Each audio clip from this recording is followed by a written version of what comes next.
నేను ఎన్నోసార్లు చెప్పాను, కొంతమంది నేరస్తులు నాకు ఇది చూసినప్పుడు ఒకటి గుర్తొస్తుంది. ఇలాంటి చూసినప్పుడు ఇంకా చాలా జరుగుతున్నాయి. అవి చూసినప్పుడు నాకు ఎప్పుడు కూడా దేశంలో ఎక్కడన్నా జరిగిందా అని నేను అధ్యయనం చేశాను. మీకుండే శాసనసభ్యులు 5 కోట్ల ప్రజలు కూడా అర్థం చేసుకోవాల్సిన అవసరం ఉంది. రెండోది ఆయన విషయంలోనే కాదు, నా విషయంలో కూడా జరిగిన తర్వాత ఏదైతే నా అభిప్రాయాన్ని ధృవీకరించుకున్నాను. నేను జైల్లో ఉన్నప్పుడు నా రూమ్లో కూడా సీసీటీవీ కెమెరాలు పెట్టి నేరుగా వాచ్ చేయాలని ప్రయత్నం చేశారు, ఇక్కడి నుంచి రిమోట్ నుంచి. అదే ఈయన విషయంలో కూడా ఆయన్ని కొడుతూ టీవీలో సెల్ ఫోన్లో ఆనాటి ముఖ్యమంత్రి చూశారని వారు చెప్పే పరిస్థితికి వచ్చారు. నాకు అది ఆ రోజు నాకు నమ్మశక్యంగా అనిపించలేదు. కానీ నా విషయంలో ఎక్కడైతే నన్ను జైల్లో పెట్టారో ఆ రూమ్లో కూడా సీసీటీవీ కెమెరా పెట్టి నేను ఏ విధంగా ఉన్నానో వాచ్ చేయడానికి ప్రయత్నం చేశారన్నప్పుడు నాకు నా అభిప్రాయాలు కన్ఫర్మ్ అయినాయి. అది అయిన తర్వాత నేను చాలాసార్లు ఆలోచించాను, ఎక్కడన్నా ఇలాంటి వాళ్ళు ఉన్నారా, ఎక్కడన్నా జరిగిందా ప్రపంచంలో అని అడిగితే ఒకే ఒక వ్యక్తి దొరికాడు. ఆ వ్యక్తి కొలంబియాలో ఎన్నో ఏళ్లకు మునుపు కాదు, 1980-85 ఆ ప్రాంతంలో ఏదైతే పాబ్లో ఎస్కోబార్, అతనికి ఇతనికి కరెక్ట్గా సరిపోతున్నాయి పోలికలు, దాంట్లో ఏం అనుమానం లేదు. అతను కూడా మీరు చూస్తే కొలంబియాలో మారక ద్రవ్యాల ముఠాలకు ఎస్కోబార్ నాయకుడు. అత్యంత ధనికుడుగా, నేరస్తుడుగా, దుర్మార్గుడుగా ఎమర్జ్ అయ్యాడు. దుర్మార్గుడు అంటున్నా నేను. ప్రపంచ మార్కెట్లో 80% కోకైన్ వంటి మారక ద్రవ్యాలని తయారు చేసి సరఫరా చేసి మొత్తం ప్రపంచంలోని డ్రగ్ స్మగ్లర్గా తయారయ్యాడు.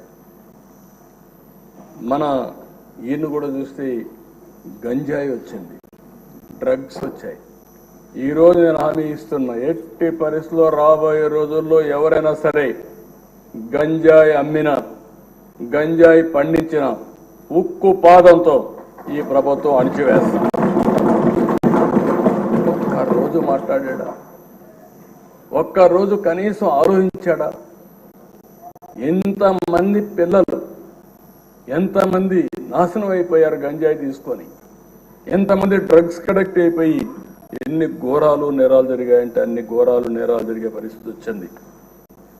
ఆ పాబ్లో ఎస్కోబార్ అయితే 1985లో సుప్రీంకోర్టులో గెరిల్లాతో దాడులు చేయించాడు. 11 మంది న్యాయమూర్తులను చంపేశారు. ఈ ఎంపీని కూడా అదేవిధంగా చంపేవారు. కనీసం ఈ దేశంలో ప్రజాస్వామ్యంలో కాస్తో కోస్తో చెక్స్ అండ్ బ్యాలెన్సెస్, కోర్టులు ఇవన్నీ ఉన్నాయి కాబట్టి కొంతవరకన్నా బయటపడ్డాం. కానీ లేకపోతే ఇతన్ని ఎప్పుడో ఎలిమినేట్ చేసే పరిస్థితికి వచ్చారు. సుప్రీంకోర్టులో బుల్డోజర్తో గుర్తించారు.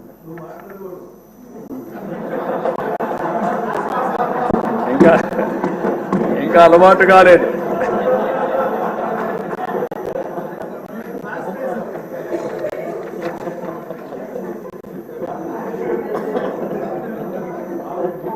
కాబట్టి మీరు అతనికి ఇతనికి చూస్తే ఒక వ్యక్తి అతని మీద మాట్లాడాడని, మినిస్టర్ పార్లమెంట్లో మాట్లాడాడని అతను చంపించేశాడు.